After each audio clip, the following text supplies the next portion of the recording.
নমস্কার বন্ধুরা, আজকে মুগ ডালের একটা রেসিপি আপনাদের সাথে শেয়ার করছি। প্রথমে শুকনো কড়াইতে মুগ ডালটা হালকা একটু ভেজে নিয়ে তুলে নেব। আজকে মুগ ডালটা এইভাবে রাঁধলাম, তাই আপনাদের সাথে সেটা শেয়ার করলাম। এবার কড়াইতে সর্ষের তেল গরম হলে কালো জিরে, গোটা জিরে, দুটো শুকনো লঙ্কার একটা তেজপাতা ফোড়ন দিয়েছি। ওগুলো একটু নাড়াচাড়া করে নিয়ে একটা আলু ছোট্ট ছোট্ট করে কেটে রেখেছিলাম, সেটা প্রথমে দিয়ে একটু নাড়াচাড়া করে তারপর একটা ঝিঙে কেটে দিয়ে দিয়েছি।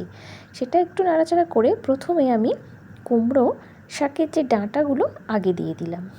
কুমড়ো শাকটা আমি গরম জলে কিছুক্ষণ ভিজিয়ে রেখে ভালো করে ধুয়ে নিয়েছিলাম, আর ডাঁটাগুলো প্রথমে দিয়ে দিলাম। দিয়ে অল্প হালকা একটু নাড়াচাড়া করে নেব। আলু, ঝিঙে আর কুমড়ো শাকের ডাঁটাটা এবার নুন আর হলুদটা দিয়ে দেবো। এটা দিয়ে একটু নাড়াচাড়া করে নিয়ে, বেশি নয়, খুব যে ভাজতে হবে তা না, একটু হালকা ভাজা ভাজা করে নিয়ে এবারে যেটা করব সেটা হচ্ছে ওই যে মুগ ডালটা আমি ভেজে তুলে রেখেছিলাম, সেটা এবার ভালো করে ধুয়ে নিয়েছি।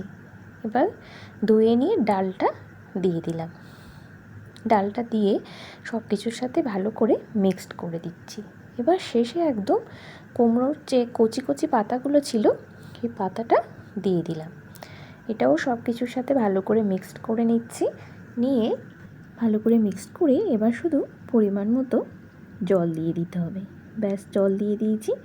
দিয়ে এবারে ঢেকে দেবো কিছুক্ষণ পরে ঢাকনা খুলে একটা টমেটো কেটেও দিয়ে দিলাম। দিয়ে এবারে আস্তে আস্তে এটা হতে দেব। সমস্ত কিছু ভালো করে মিশিয়ে দিচ্ছি। এবারে নুনটা তো আগে দিয়েছি, পরে যদি লাগে তো দেবেন। আমি দিলাম চিনি, একটু লঙ্কার গুঁড়ো আর জিরের গুঁড়ো।